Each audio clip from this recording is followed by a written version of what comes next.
अस्सलाम वालेकुम नाज़रीन, नुक्ता में खुशामदीद। नाज़रीन, जिधर देखो टर्किश ड्रामों की भरमार दिखाई देती है। टर्किश ड्रामों की मकबूलियत का अंदाज़ा तब हुआ जब दिरिलिस अर्तुगरुल पिछले साल पाकिस्तान में शुरू हुआ और पाकिस्तान की आधी से भी ज़्यादा आबादी ने इस ड्रामे को देखा। यही नहीं बल्कि इस ड्रामे के बाद कोरोलुश उस्मान ने भी खासी मकबूलियत हासिल की।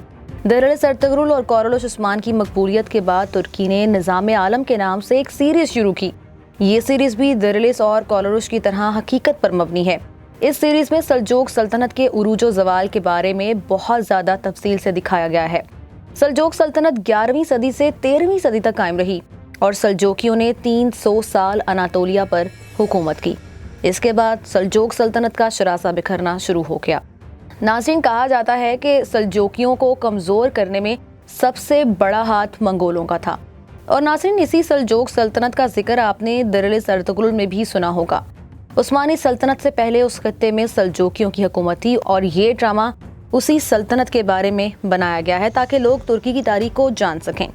नाज़रीन, इस सल्तनत की तारीख के मुतालिक हम आपको पहले ही काफ़ी सारी वीडियोस में बता चुके हैं। आज की हमारी इस वीडियो का मकसद सल्जोक सल्तनत पे बनाया ड्रामा है, जो कि हम आपको बताएंगे कि ये ड्रामा किस हद तक तारीख पर मबनी है। क्या तारीख में बाशोलो खातून को मलिक शाह से दूर भेजा गया था जैसा कि ड्रामे में दिखाया गया है? अगर ऐसा हुआ था तो क्या मलिक शाह बाशोलो खातून और ख्वाजा निज़ामुल मुल्क तूसी को माफ़ कर देंगे या फिर उन्हें कोई कड़ी सज़ा सुनाई जाएगी? निज़ामुल मुल्क देखने वालों को हम ये भी बताएंगे कि किस नंबर 28 में अब क्या होने जा रहा है। ये तमाम सवालात और इनसे जुड़ी मज़ीद मालूमात को जानने के लिए हमारी इस वीडियो को आखिर तक ज़रूर देखें।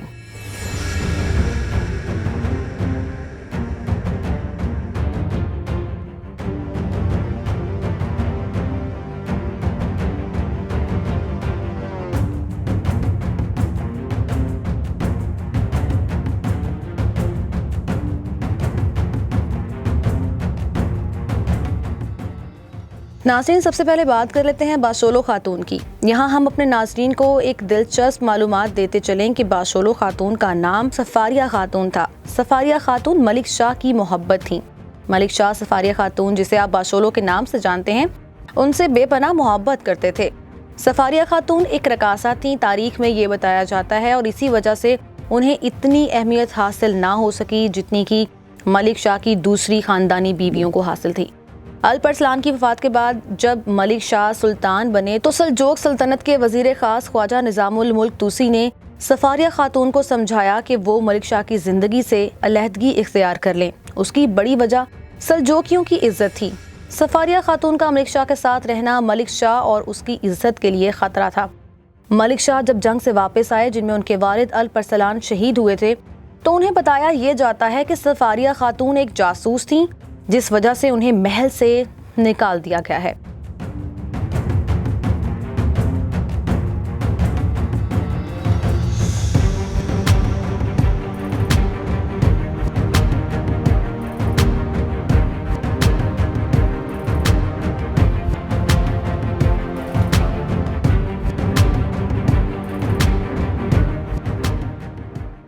लेकिन कुछ अरसे के बाद मलिक शाह सफारिया खातून से मिलने की जिद करते हैं तो ख्वाजा निज़ामुल मुल्क तूसी उन्हें ये बताते हैं कि उनकी मोहब्बत अब इस दुनिया में नहीं रही। मलिक शाह को ये भी बताया जाता है कि उनका एक बेटा है जो कि सफारिया खातून के बदन से पैदा हुआ है।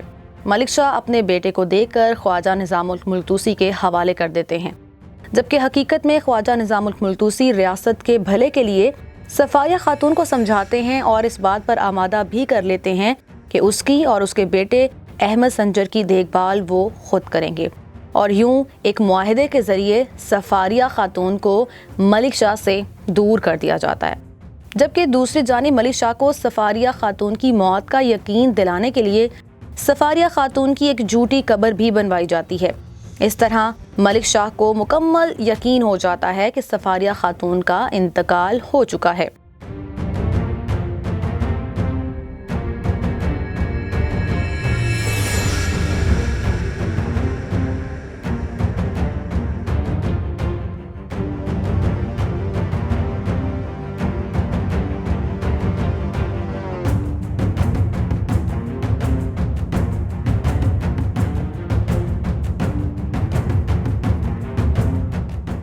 नाज़रीन, यहाँ हम एक और तारीखी हकीकत आपके साथ शेयर करते चले कि अहमद संजर का नाम भी ख्वाजा निज़ामुल मुल्क तूसी ने रखा। निज़ाम आलम उस मोड़ पे है जहाँ सफारिया खातून ख्वाजा निज़ामुल मुल्क तूसी का झूठ मलिक शाह के सामने अयां हो गया है और उसके साथ ही बातनी और तमाम लोगों को भी मालूम हो जाता है कि बादशोलो खातून यानी कि सफारिया खातून जिंदा हैं। नाज़रीन, ये तो थी अब तक की ड्रामे की कहानी जिसके मुतालिक आप पहले ही जानते होंगे, लेकिन इसमें हमने कुछ तारीखी पहलुओं को उजागर किया है। अब बात कर लेते हैं यानीस बोयोग सल्जोकलो की किस्त नंबर 28 का, जिसका आवाम बेसब्री से इंतजार कर रही है और आने वाली किस्त में मलिक शाह निज़ामुल मुल्क को उसके किए गई सजा भी दे सकते हैं और इसके साथ साथ वो इस राज में शामिल तमाम उन लोगों से भी पूछगिछ जरूर करेंगे कि क्यों अब तक उनसे झूठ बोला जाता रहा।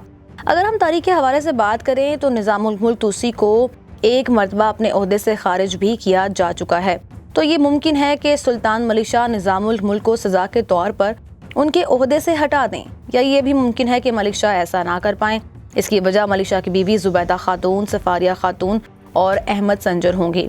जुबैदा खातून मलिक शाह को ये बावर कराने की कोशिश करेंगी कि निज़ामुल मुल्क का लिया फैसला रियासत की बका के लिए था, क्योंकि इसमें कोई शक नहीं कि निज़ामुल मुल्क तूसी सल्जोक सल्तनत में रीढ़ की हड्डी की मानंद थे।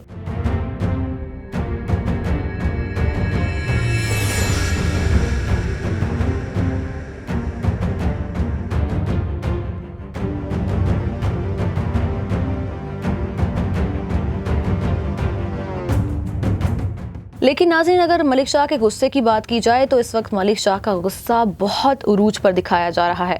ताहाल ये मुमकिन हो सकता है कि मलिक शाह सफारिया खातून और अहमद संजर को महल से निकल जाने का कहें, लेकिन बहुत जल्द मलिक शाह इन दोनों को वापस भी बुला लेंगे, क्योंकि तारीख में ये भी बताया गया है कि अहमद संजर को सल्जोक सल्तनत में से कुछ हिस्से की हुक्मरानी सौंपी गई थी। ड्रामा यानीस बोयोग सल्जोकलो की एक खास बात यह है कि इस सीरीज में काफ़ी हद तक जो कारनामे दिखाए गए हैं वो तारीख के हवाले से ही दिखाए गए हैं। जैसा कि हमने देखा कि किस्त नंबर 27 में मलिक शाह ने कैकश को उसके किए की सज़ा देते हुए उसकी आंखें बाहर निकाल दी थीं, और तारीख में भी बिल्कुल ऐसा ही हुआ था। और इसी तरह अब तक यानीस बोयोग सल्जोकलो तारीख के मुताबिक चल रही है। अब देखना यह है कि आइंदा होने वाली इक़सात में क्या नई तब्दीली लाई जाती है। हम आपको उसके बारे में भी ज़रूर बताएंगे। अभी अगर आपको हमारी ये वीडियो पसंद आई है तो इसे लाइक करें, कमेंट करें और शेयर भी करें।